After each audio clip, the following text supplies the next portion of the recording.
Hello.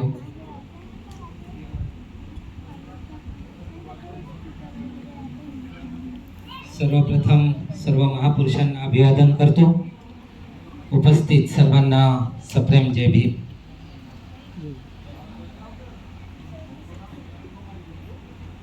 आज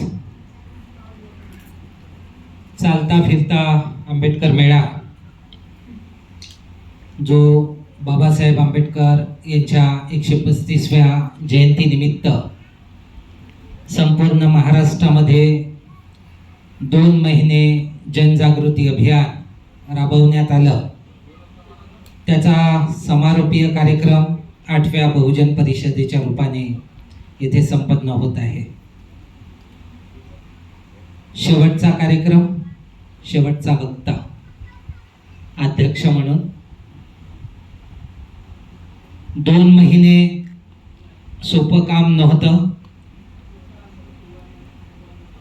plan केला जेव्हा प्रोग्राम, इच्छा तर खूप होती की कांशीराम साहेबांनी ज्या पद्धतीने 2 महिने आंबेडकर मेळा ऑन व्हील्स 1980 मध्ये राबवलं, आपणही राबवावं.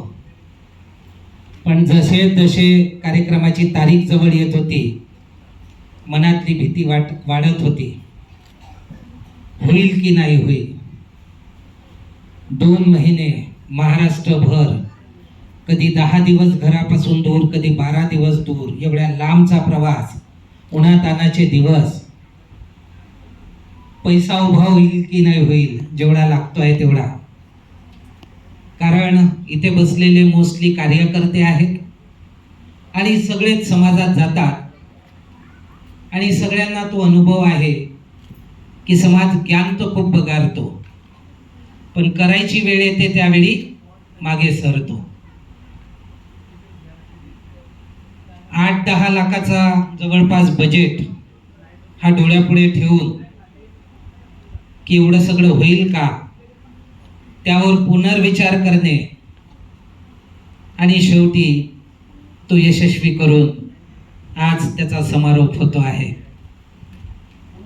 कहीं हम भूल ना जाए, टीमचे जेवढे ऍक्टिव्ह कार्यकर्ते आहेत, जेवढे सिंपथायझर आहेत आणि इथे बसलेला, हॉलमध्ये बसलेला प्रत्येक व्यक्ती, सगळ्यांचे खूप खूप धन्यवाद आणि अभिनंदन सुद्धा.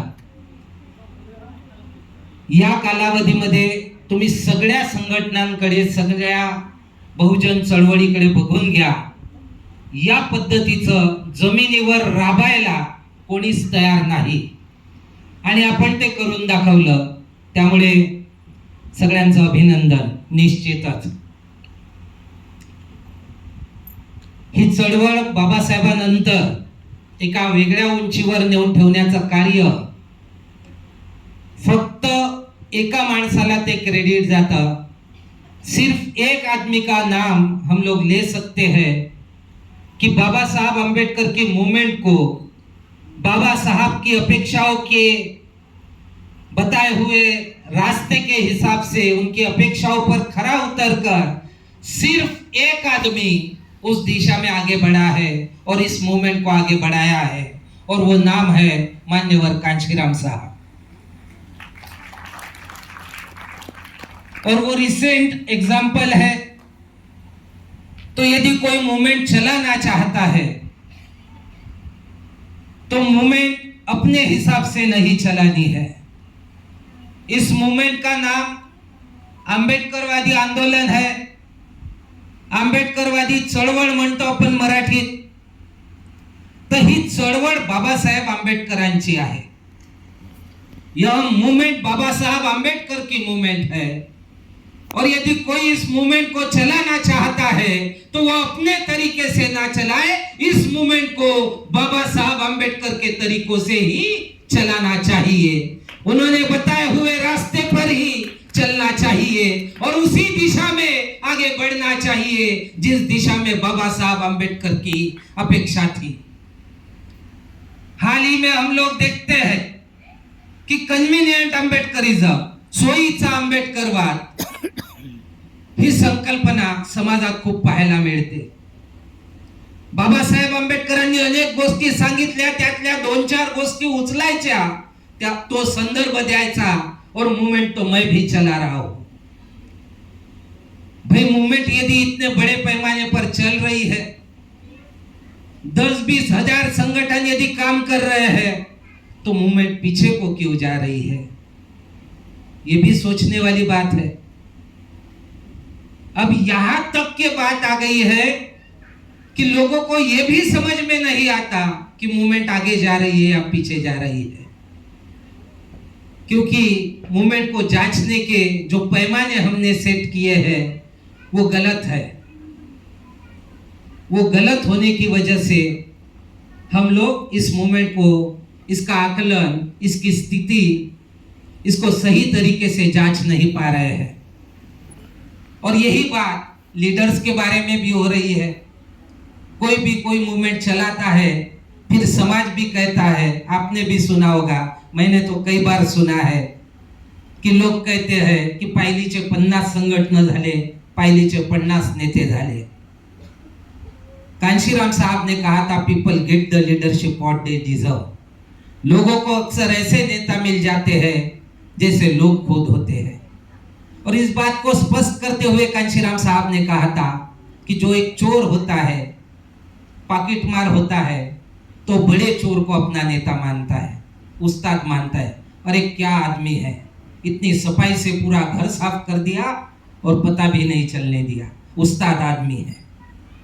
तो वैसे ही हम लोग भी यदि वैसे ही है, संकुचित बुद्धि के, मीन माइंडेड, तो हम भी ऐसे ही लोगों को नेता मानते हैं। तो नेता किसे मानना चाहिए? फिर से बाबा साहब की तरफ आता हूँ।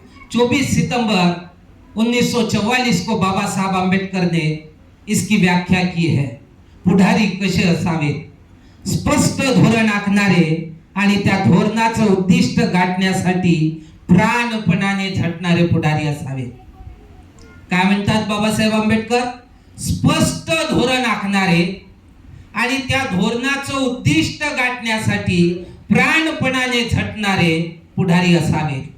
या व्याख्येवर आपण ज्यांना नेता म्हणतो त्यांना तपासलं तर कोणी नेता कदाचित त्यावर खरा उतरणार नाही। एक कांशीराम साहेब दिसतात की लोकांनी त्यांचं झटणं, त्यांची तळमळ, इकडे हार्टचं ऑपरेशन झालं आणि तिकडे आरक्षण शताब्दीच्या कार्यक्रमाला ते आले, त्या बँडेज लागलेल्या आहेत।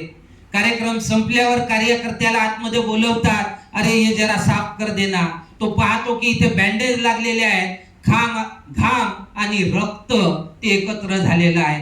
कार्यकर्त्याच्या डोळ्यात अश्रू येतात। कार्यकर्ता म्हणतो, साहब आपका ऑपरेशन हुआ था, ये अभी पट्टियां निकली नहीं है, खून बह रहा है, खून रिस रहा है, आपने नहीं आना चाहिए था। कांशीराम साहब म्हणतात कि अरे शाहू महाराज का काम करने के लिए कोई आगे नहीं आ रहा, उनका काम मैं नहीं करूंगा तो ये काम आगे कैसे बढ़ेगा। म्हणजे ते जीवाची पर्वा न करता काम करणारे ते आपल्याला दिसले। आणि म्हणून शिकायचं असेल की मूवमेंट कशी चालवायची, कोणती चालवायची आहे, तर बाबासाहेब आंबेडकरांची चालवायची आहे। आणि कशी चालवायची आहे, तर कांशीराम साहेबांनी चालवून दाखवली तशी चालवायची आहे।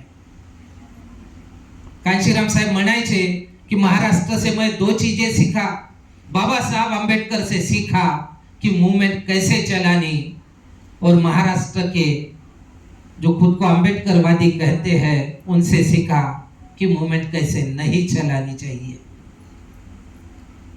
ये बात हमारे लिए कुछ मायने रखती है या नहीं रखती, क्योंकि बिहेवियर जो है, आमची वागणूक जी आहे, त्या वागणुकीत खूप सारा काही बदल आलेला नाही। साहेब मुवमेंट चालवत होते तो काळ आणि आजचा काळ खूप काही बदल आलेला नाही.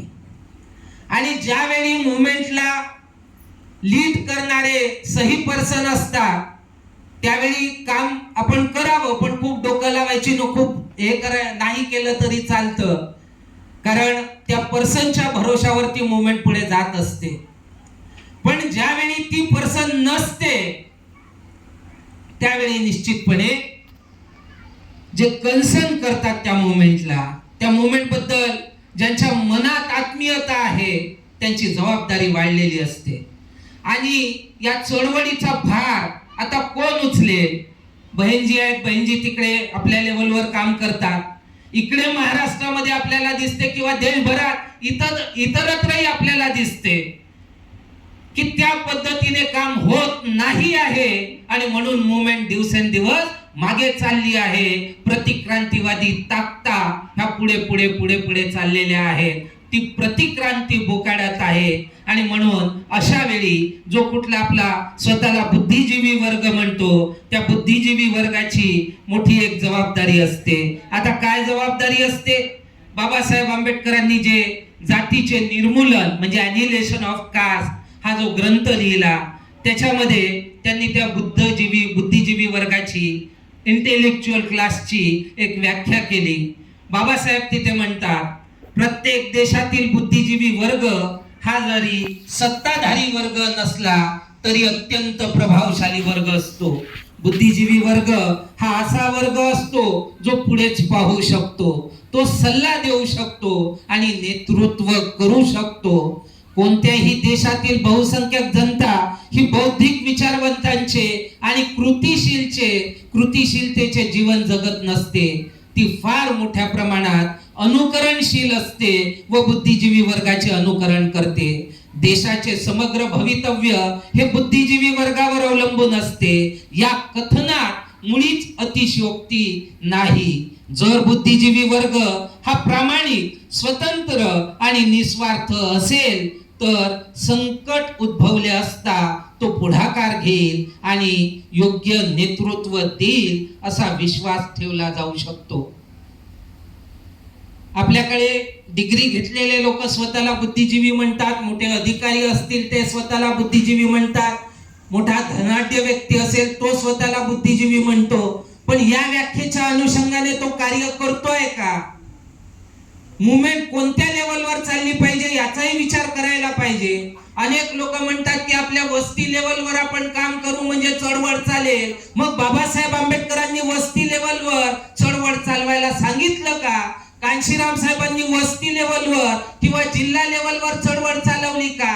वस्त्यांमध्ये काय देशाचे कायदे बनतात का? किंवा ते कायदे राबवण्याची ताकद त्या वस्त्यांमध्ये असते का? नाही. वस्त्या लेवलवर तर त्या कायद्याचा विरोध करायची ताकद नसते. ही ताकद एक तर राज्य लेवलवर असते, स्टेटशी कन्सर्न असलेल्या मुद्द्यांवर, नाही तर मग ते केंद्र लेवलवर मोठ्या प्रमाणात असते. आणि म्हणून चळवळ जो कोणी चालवत असेल त्या लेवल पर्यंतची चळवळ पाहिजे हे निश्चित आहे. हे बाबासाहेबांनी ठरवलं, हे कांशीराम साहेबांनी करून दाखवलं. याचा अर्थ आपण आपला टाइम, टॅलेंट, ट्रेजर हा जाम करून ठेवू नये. आपले रिसोर्सेस लिमिटेड आहेत, मर्यादित आहेत, ते छोट्या लेवलवर जाम करून ठेवता कामा नये. आणि म्हणून मोठ्या लेवलच्या संघटनेशी ॲफिलिएटेड असूनच ते कामं निश्चितपणे झाले पाहिजे. पण कामाची पद्धत तीच असली पाहिजे जी साहेबांनी राबवली, जी बाबासाहेब आंबेडकरांनी सांगितली. आणि म्हणून त्या दिशेचं काम कही हम भूल ना जायची टीम ही सातत्याने करण्याचा प्रयत्न करत आहे. आता आमची क्षमता कालपर्यंत कमी होती तर छोट्या लेवलवर होतं, माहित हे होतं की मोठ्या लेवलवरच कामाची गरज आहे. पण मग उपाय काय? क्षमता नसेल तर उपाय काय? मग क्षमता वाढवणं हा एक उपाय आहे. आणि कही हम भूल ना जायच्या टीमने ती क्षमता आपण बघितलं असेल की पहिला जी काही रॅली झाली ती 5 दिवसाची नागपूर शहरात झाली. 10 दिवसाची रॅली ही नागपूर जिल्ह्यात झाली. त्यानंतर 26 दिवसाची रॅली ही विदर्भात झाली. आणि आता 47 दिवसाची रॅली ही महाराष्ट्रात झाली. म्हणजे मागच्या 3 वर्षामध्ये आपण लोकांनी आपली क्षमता या पद्धतीने वाढवलेली आहे आणि आपण हे काम करू शकतो. ठीक आहे, सगळे लोक सगळ्या ठिकाणी पूर्णता नसतील, पण सगळ्यांच्या सहकार्यातून हे काम पुढे होत जात आहे हे देखील तेवढंच निश्चित आहे आणि त्या दिशेची गरज आहे. आणि हे करत असताना मग आपल्याला तयार व्हावं लागेल. आपली लढाई आहे ती लढाई या देशातील विषमतावादासोबत आहे आणि लढाई लढत असताना सिपाही लागतात. या विषमतावादाविरुद्ध पहिली लढाई बुद्धांनी लढली आणि बुद्ध एकटे नाही लढले, त्यांनी एक फौज उभी केली. त्या फौजचं नाव आपल्याला जे माहिती आहे त्या फौजचं नाव भिक्खू संघ, पण त्याचं अजून एक नाव होतं आणि ते नाव होतं धम्मसेना. या भिक्खू संघाला अजून एक नाव होतं, ते नाव होतं धम्मसेना. आणि एकदा एका भिक्खूंनी तथागताला विचारलं, बुद्धांना विचारलं की आपल्या याच्यामध्ये धम्मसेना नाव आहे आणि सेना तर आपण राजाची पाहतो आणि ती सेना तर लढाई लढते, ती आपल्या राज्याच्या रक्षणासाठी लढते, नाही तर दुसरं राज्य मिळवण्यासाठी लढते, पण आपण तर कुठली लढाई लढत नाही. मग आपल्या याला धम्मसेना सेना नाव का आहे? तर बुद्ध म्हणाले, त्या भिक्खूला सांगतात की आपण ही लढाई लढत आहोत. मग कोणाशी लढतो? तर हे परिवर्तनाचं काम करत असताना, हे बदलावचं काम करत असताना या लढाईमध्ये पहिला संघर्ष आपला स्वतःशी होतो. एक मन म्हणते हे काम केलं पाहिजे, दुसरं मन म्हणते अरे दुसरेही महत्वाचे काम आहे, घर आहे, लेकरं आहेत, बायको आहेत, घरचे काम आहेत. तर पहिले स्वतःशी लढावं लागते आणि त्या लढाईमध्ये पहिला विजय मिळवावा लागतो की घरच्या कामांपेक्षा, बायको लेकरांपेक्षा या परिवर्तनाच्या लढाईमध्ये माझं योगदान असलं पाहिजे, तिथे विजय मिळवावा लागतो. अनेक लोक या लढाईमध्ये हारतात, पहिल्याच लढाईमध्ये हारतात. स्वतःशी जिंकलो की मग घरच्यांशी लढावं लागते, कारण तुम्ही काम करतो म्हणता म्हणजे घरचे लोक करूच देतील असं नाहीये. एखादी पुरुष काम करायला निघाला तर त्याची बायको त्याच्यावर कुरकुर कुरकुर करते. एखादी बाई काम करायला निघाली तर तिचा नवरा तिला धमक्या देतो की घरचे काम कोण करण म्हणून.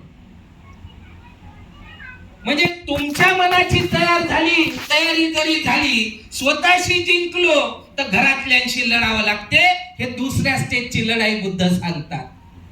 तिथे विजय मिळवला तर रिश्तेदार नातेदार आहेत, लग्नात येत नाही, वाढदिवसात येत नाही आणि म्हणून अनेक लोक या परिवर्तनाच्या लढाईचे सिपाही होण्यापेक्षा त्या वाढदिवसात लग्नात जाण्यात धन्यतानं मोठेपण मानतात. म्हणजे त्यांना वाटतं की आम्ही नाही गेलो तर नवरा किंवा नवरी असं म्हणेल की मी लग्नच करत नाही, अमुक माणूस नाही आला लग्नाला. असं झालं का? ऐकलं का कोणी? मी तर नाही ऐकलं, एवढ्या वर्षाचा झालं होतं. म्हणजे अशा कार्यक्रमांमध्ये यावं आणि ज्या चळवळीने माणूस पण मिळवून दिलं, ते माणूस पण मुलाबाळांचं टिकवून ठेवण्यासाठी लढावं, तर तिकडं लग्न खाण्यामध्ये त्यांना मोठेपण वाटते, वाढदिवसात जाण्यात मोठेपण वाटते. म्हणजे मोठमोठ्या डिग्र्या घेतो, ग्रॅज्युएट, पोस्ट ग्रॅज्युएट आणि PhD सारख्या डिग्र्या घेतो आणि एवढी अक्कल येत नाही की चळवळ मोठं की एखाद्याचं लग्न. आणि बाबासाहेबाला मानतो तर कसे मानतो? बाबासाहेबाची फोटो आहे घरात, बाबासाहेबाला मानतो. चक्र लावलं घराला, बाबासाहेबाला मानतो. हे बाबासाहेबांना सांगितलं असेल कुठंतरी, नाही का, कसं करा. अरे बाबासाहेब तर म्हणाले, मगाशी अश्विनताईने आठवण करून दिली की माझा जय जयकार करण्यापेक्षा माझ्या दृष्टीने जे महत्वपूर्ण आहे ते मिळवण्यासाठी प्राणपणाने झटा म्हणून. ते नाही जमत, ते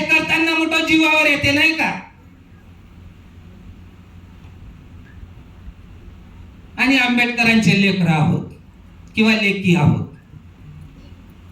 आता मी तर नेहमी बोलतो, काही लोकांना तर सवय झाली असेल, म्हणतही असतील हे तर नेहमीच आहे. कधी कधी तर मी हेही बोलतो की आपली चमडी नाही का गेंड्यापेक्षा जास्त जाड झाली. म्हणजे चिमटे घेतो किंवा काही टोचतो तर काही रुततच नाही. हसतो तो गेंडा माझ्याकडे बोल, मी टोचतो आहे पीन आणि तो हसतो आहे. म्हणून ते वामनदादाचं मग अशी आपल्यापैकी कोणी बोलले की मला चीड येत नाही, हाच माझा गुन्हा, माझ्यातला भीम मीच केला उना, दोष देऊ कुणा, दोष देऊ कुणा, दोष देऊ कुणा. त्या गालिबचाही एक शेर आहे, उम्रभर गालिब. हल्ली आपल्याला नाही का समाजामध्ये असेही लोक खूप दिसतात की मला तर चळवळ समजली पण त्याचं हे चुकते, त्याचं ते चुकते, त्यानं असं नाही असं करायला पाहिजे, अतुल पाटीलनं असं नाही बोलायला पाहिजे असं बोलायला पाहिजे.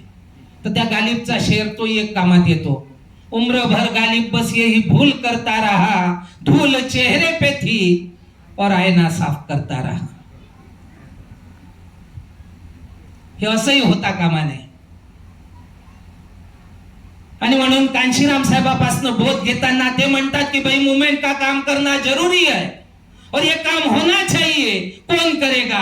तो जिसे मूवमेंट समझी उसने ये काम करना चाहिए, जिसे ये मूवमेंट ज्यादा समझी उसने ज्यादा काम करना चाहिए. तर आम्हाला वाटतं आम्हाला मूवमेंट समजली आणि म्हणून आम्ही लोक हे काम दिवस रात्र करतो आहे.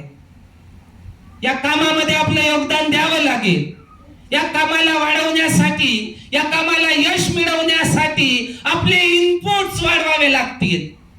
बाबासाहेब आंबेडकर म्हणतात, 1952 म्हणतात की गेल्या 25 वर्षात मी जेवढे काम केलेले आहेत, जे काही मी मिळवून दिलेलं आहे, एवढं काम जगात कधीही कुठेही कोणीही केलेलं नाही. हे मी अभिमानाने सांगत नाही तर आत्मविश्वासाने सांगतोय. हे बाबासाहेब बोलतात की गेल्या 25 वर्षात मी जेवढे काम केलेलं आहे, एवढं काम जगात कधीही कुठेही कोणीही केलेलं नाही. कारण एखाद्या देशामध्ये संख्येच्या अनुपात पहा किंवा मग देश लेवलवर पहा की एखाद्या देशामध्ये 2000 वर्षाची गुलामगिरी असेल आणि ती गुलामगिरी एखाद्या माणसानं एखाद्या हयातीत संपवली असेल, हे उदाहरण जगाच्या पाठीवर फक्त आणि फक्त भारतातलं बाबासाहेब डॉक्टर भीमराव आंबेडकर आहे, दुसरं उदाहरण नाही. संवैधानिकरित्या ज्याचे बेनिफिट आपण आजही घेतो आहे. बाबासाहेब गेल्याच्या 69-70 वर्षानंतर सुद्धा आपल्याला वाटते की आम्ही आपल्या कर्तृत्वानं मोठे झालो नाही. या देशात आम्ही अशा जातींमध्ये जन्माला आलो जिथे कर्तृत्वाला मोल नाही. जातीचं लेबल जिथे लागलं तिथे कर्तृत्व संपून जाते. काही उदाहरणं यापूर्वीच्या वक्त्यांनी दिलेले आहेत, ते संदर्भ आहेत. भौरी देवीचा उल्लेख मगाशी ॲडव्होकेट सुरेंद्र कुमार यांनी केला, ते उदाहरण आहे. म्हणजे गुन्हेगाराला असं म्हणून सोडणं कि भाई ये तो दलित महिला है और जिन पर आरोप लगाया गया है वो ठाकुर है और ठाकुर दलितों को नहीं छूते और इसलिए ये क्राइम नहीं हुआ. किती भयानक आहे, किती भयानक आहे. आणि आपल्या डोक्यामध्ये ते एक वेगळाच आहे, नहीं नहीं अब मूवमेंट की जरूरत नहीं, अब हमें इसकी जरूरत नहीं, अब सबको सब पता है. ऐसा नहीं है और मूवमेंट चलाने वाले लोग कम हैं. एक बार इसी हॉल में एक परिषद हुई थी 2030, 10 या 9 सितंबर 2023 को महिला परिषद थी. 900,000 के ऊपर लोग थे, बैठने को जगह नहीं थी. उधर भी लगाए और वहाँ स्क्रीन लगाए, उधर भी चल रहा है इधर भी चल रहा है, बीच में भी बैठ गए लोग. और आज लोग कम हैं. मूवमेंट का बोझ उठाना है, लोग यदि ज्यादा है तो प्रत्येक व्यक्ति के कंधे पर कम बोझ आएगा. तो पिछली परिषद में यदि यही बात कहता मैं कि अंबेडकरवादी मूवमेंट का बोझ हमें अपने कंधों पर उठाना है, उठकर खड़े हो जाओ सिपाहियों और इस मूवमेंट का बोझ उठाओ, ये लड़ाई लड़ो, तो उस समय हमारे कंधे पर कम बोझ आता। लेकिन क्योंकि आज कम संख्या है और बोझ तो उतना ही है, या यूं कहे कि बोझ बढ़ गया है, तो कम लोगों को यदि ज्यादा बोझ उठाना है तो ज्यादा बोझ हर किसी को ढोना पड़ेगा। और यदि हम लोग इस मूवमेंट का बोझ कम करना चाहते हैं अपने कंधों पर का, तो हमें संख्या बढ़ानी होगी, हमें लोगों तक निरंतर जाना होगा, हमें लोग तैयार करने की प्रक्रिया में लोगों को लाना होगा। और लोग तैयार करने की प्रक्रिया प्राचीन समय में बुद्ध ने सिखाई, आधुनिक समय में मान्यवर कांशीराम साहब तक के वही प्रक्रिया इस्तेमाल की गई कि हमें लोगों तक पहुंचना होगा, हमें लोगों को उनकी जिम्मेदारी का एहसास दिलाना होगा, हमें उन्हें इतिहास बताना होगा कि इस देश में हम कौन थे, इस देश में हमारी क्या औकात थी, इस देश में कुत्तों को वैल्यू थी, इस देश में गाय को अभी भी है, इस देश में बकरी को वैल्यू है, लेकिन हम इंसान होकर हमें वैल्यू नहीं थी। आज जो कीमत हमें मिल रही है ये इस मूवमेंट की वजह से मिल रही है। तो इस मूवमेंट को हमें चलाना पड़ेगा और वैचारिक आधार पर चलाना पड़ेगा। इस बात को सबसे पहले हमें समझना होगा, समझने के बाद एक कमिटमेंट करना होगा, अपने आप से लड़ना होगा, अपने घर वालों से लड़ना होगा, अपने रिश्तेदारों से लड़ना होगा, अपने समाज से लड़ना होगा और अंत में असली दुश्मन हमारे सामने आएगा, बाद में उस दुश्मन से लड़कर उसे हराना होगा। तब ये जो सेना है धम्म सेना प्राचीन समय की, आज की हम लोग कह सकते हैं आंबेडकरवादियों की सेना, तब कहीं जाकर हम लोग जीतेंगे, तेव्हा कुठे विजय होईल आणि तेव्हा खऱ्या अर्थाने जय भीम म्हणण्यात एक वेगळा अहंकारही राहील आणि अभिमानही राहील। आता तुमच्यापैकी अनेकांना वाटत नसेल पण मला नेहमी वाटत असते, नाही का, काम नाही करायचं नुसतं जय भीम म्हणायचं आणि डीजे वाजवायचा जय जय जय जय जय भीम जय भीम जय भीम जय जय जय जय जय भीम जय भीम जय भीम, मस्त नाचायचं। काय करून ठेवलं आंबेडकरवादी चळवळीचं? काय हो, आरसा वगैरे पाहतो तर लाजा वाटतात का? हा, मला वाटत असते नेहमी, आणि बाबासाहेबांच्या फोटोकडे कधी कधी पाहत बसतो तेव्हा तर जास्त वाटते।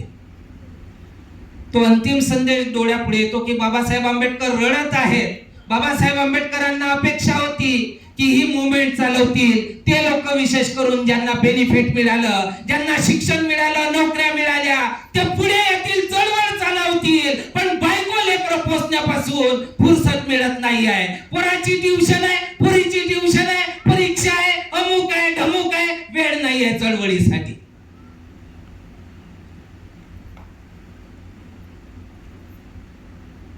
ते झालं की लग्न करायचं आहे, नातवं सांभाळायचे, वेळ नाहीये चळवळीसाठी, म्हणजे हयातभर हेच करत राहायचं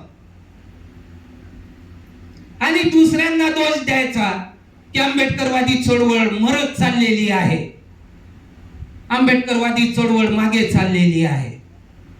असं केल्याने नाही होणार बंधू आणि भगिनींनो। चळवळीला मनात घ्यावं लागेल, चळवळीला डोक्यात घ्यावं लागेल, निस्वार्थ भावनेने, बिना काही फळ्याच्या अपेक्षेने ही चळवळ चालवावी लागेल।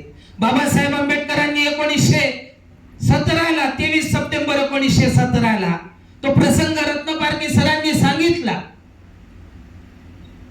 की ज्यावेळी त्या पारसी सरायमध्ये मारायला लोक आले बाबासाहेब आंबेडकरांना, बडोदा सोडून मुंबईला परत जाण्याची वेळ आली, बाबासाहेब आंबेडकर झाडाखाली बसले, रडले अक्षरशः ढसाढसा की या देशामध्ये असं का आहे, जातीच्या आधारावर माणसं एवढे जातीग्रस्त का आहेत आणि असे का वागतात, आणि तिथे शपथ खातात की या देशातली ही जातीय बेडी, या देशातील ही उचनिस्ता जर मी तोडू शकलो नाही, संपवू शकलो नाही, तर बंदुकीची गोळी घालून स्वतःला ठार मारून टाकील, ही शपथ बाबासाहेब आंबेडकर खातात.